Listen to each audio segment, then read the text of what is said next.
नमस्कार। जैसा कि आप लोग जानते हैं और देख भी रहे होंगे कि मैं कुछ दिनों से कानून से संबंधित जानकारियाँ और उसके कई वीडियो अपने YouTube पे डाल रहे हैं। जैसे कि आप लोग को पता होगा कि जो भी जानकारी होनी चाहिए उसको प्राप्त करना चाहिए, कहीं से भी कभी भी। जैसा कि आप लोग जान रहे हैं, जो कानून के विद्यार्थी हैं उसके लिए मैं कुछ अभी CRPC का सेक्शन से रिलेटेड कुछ सेक्शन के बारे में बात कर रहा हूँ। और शायद जो बातें हमको पढ़ने से याद नहीं होती वो बातें ज़्यादातर सुनने से याद हो जाती है। हमारे कानून के बहुत सारे सब जो जानकार हैं उनका मानना है और कहना भी है कि जो बातें समझ में न आए उसे पूछा करो, सुनने से ज़्यादा यादें रहती है।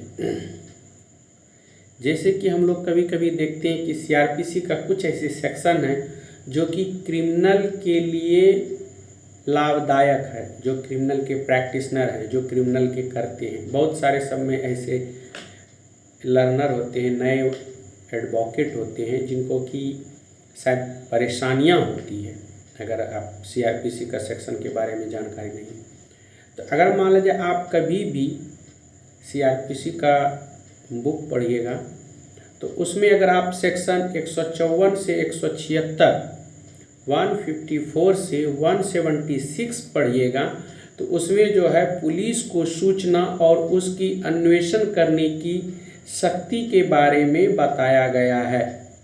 यानी कि पुलिस को सूचना कैसे देना है और उसका अन्वेषण कैसे करेगा उसके बारे में जानकारी दिया गया। ये सेक्शन 154 से 176 के बीच में है। इसे आप आसानी से याद कर सकते हैं। दूसरा है, अगर हम लोग क्रिमिनल से रिलेटेड बात कर रहे हैं, 372 से 394 अगर हम लोग पढ़ते हैं तो उसमें अपील के बारे में बताया गया है कि हमको कौन सा अपील कितने दिन के अंदर करना चाहिए और कैसे करना चाहिए, कितनों दिनों के अंदर करना चाहिए।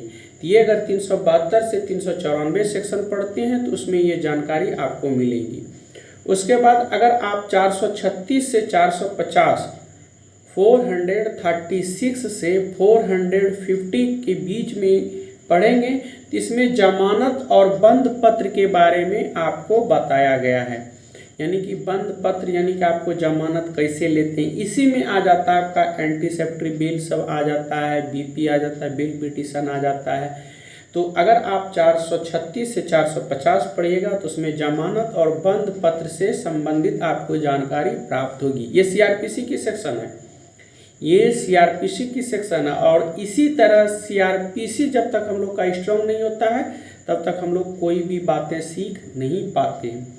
उसके बाद हम लोग थोड़ा अगर आगे बढ़ते हैं तो 467 पढ़ते हैं। 467 से 473, 467 से 473 पढ़ते हैं तो उसमें अपराधों का संज्ञान करने की जो परिसीमा है, जैसे कि मैंने कल आपको एक वीडियो में बताया था कि एक साधारण अपराध होता है और एक असाधारण अपराध होता है। तो अब इसमें जो है उसकी सीमा को बताया गया कि यानी कि अगर मान लिया जाए तो उसमें कितने दिनों में कॉग्निजेंस दे सकते हैं साधारण वाला में, और असाधारण में कितने दिनों में आप पुलिस पदाधिकारी कोर्ट में, न्यायालय में अपना संज्ञान दे सकते हैं।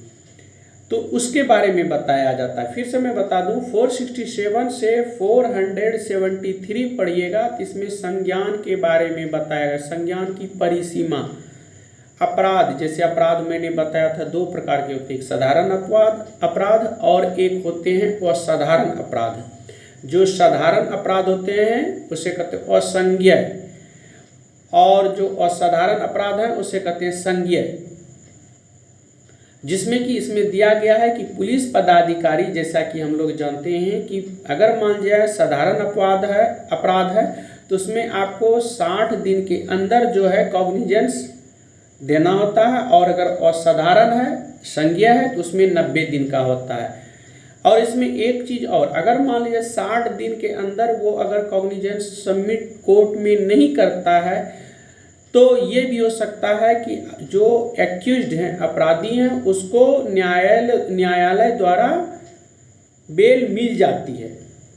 और जो 90 दिन के अंदर वाली है, अगर 90 दिन के अंदर वो कॉग्निजेंस नहीं फाइल करते हैं तो फिर उनको भी बेल मिल जाती है। इसीलिए पुलिस पदाधिकारी को ये ज़्यादातर रहता है कि आप जमानत में 60 डे के अंदर और अजमानत में 90 दिन के अंदर कॉग्निजेंस जमा करें, न्यायालय में सबमिट करें। जय हिंद, जय भारत। फिर मैं एक नए सेक्शन और सीआरपीसी और कानून से संबंधित जानकारी के साथ आऊँगा। तब तक के लिए धन्यवाद। जय हिंद, जय भारत।